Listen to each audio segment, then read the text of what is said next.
Hey there, Ryan Lilly with Old Town at ICAST 2022. We're showing off our Old Town Sportsman line. It's a line of paddle, pedal, and powered kayaks.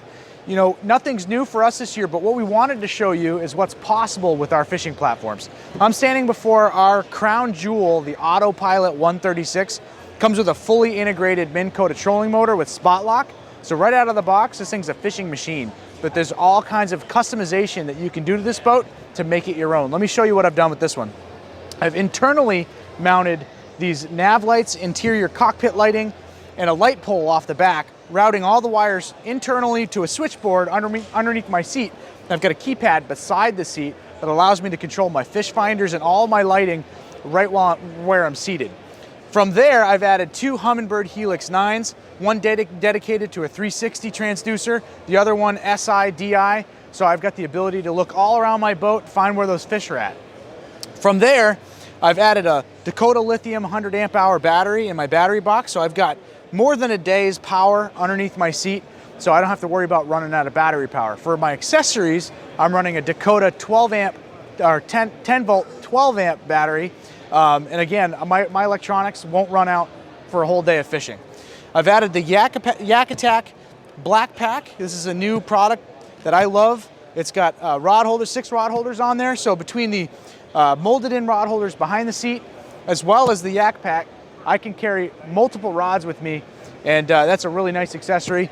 The boat also comes with 2 forward-facing rod holders. Why that's critical is if you're landing a fish or if you want to change bait, you've got a quick place to store that rod really quick so you can land that fish, measure your fish if you're in a competition, change out baits on the fly. From there, I've mounted the transducer for the 360 off our stern of the boat. We have an integrated shallow water anchor location out back, and I've used the shallow water kit from Gadget and customized it with the 360 ice unit, which has a shorter shaft. And I rigged this up and routed the pull cord to where I can raise and lower that transducer when I'm ready for it.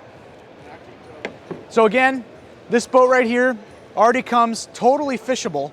From there, you can customize it, make it your own, and set it up however you'd like. If you want to learn more about this boat, visit oldtownwatercraft.com. Now, let's walk over. Now, this is what's possible if you're a DIY heavy guy. You really want to invest a lot of time and energy in routing wires through the boat.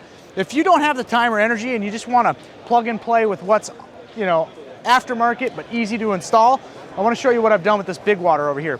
This is a pedal drive kayak. This is great for big water. You know, you operate it with your feet, so you got hands-free fishing. And there's some things that I've done, again, with aftermarket parts that don't require a lot of time or experience for rigging. I bought some aftermarket aggressive bike pedals and swapped out our standard padded pedals. So I like to fish with, you know, deck boots, and I live in Maine, so usually closed-toed shoes, so I like that extra grip on the pedals. Again, that's a $40 part that I was able to swap out in minutes.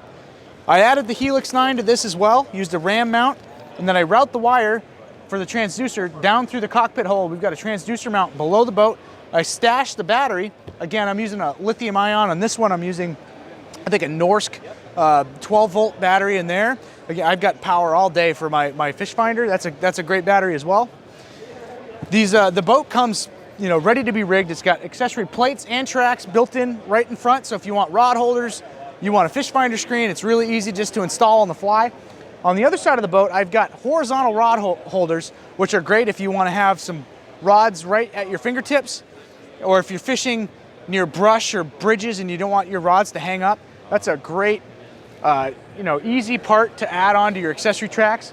It mounts on the rear accessory track and the front. I'm able to stash 4 rods, or my paddle, as you see there, right beside me, and it's right and ready to go.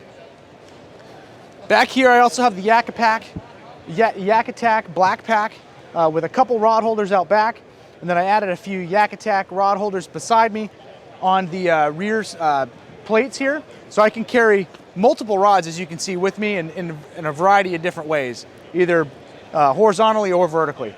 Now, I didn't want to add a power pull to this. I wanted a manual stakeout pull, so I bought the Gadget stakeout pull kit. Again, this is completely manual. It mounts right onto our standard shallow water anchor location out back. I routed the deploy cable using pad eyes along the top of the gunnel of this kayak to a pull cord beside my seat so I can retract or deploy that shallow water anchor on the fly. Again, that's an aftermarket part that just plugs right into the kayak.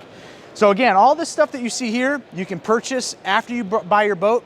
You can set up your boats however you'd like, whether you want to go DIY heavy like on the Autopilot, or if you just want to plug and play as you go. And all this is modular, so you don't have to rig it the same way every time you go out. You can kind of customize it for the application and where you're fishing. If you want to learn more, again, about our boats, our entire lineup of paddle, pedal, and power crafts, visit oldtownwatercraft.com.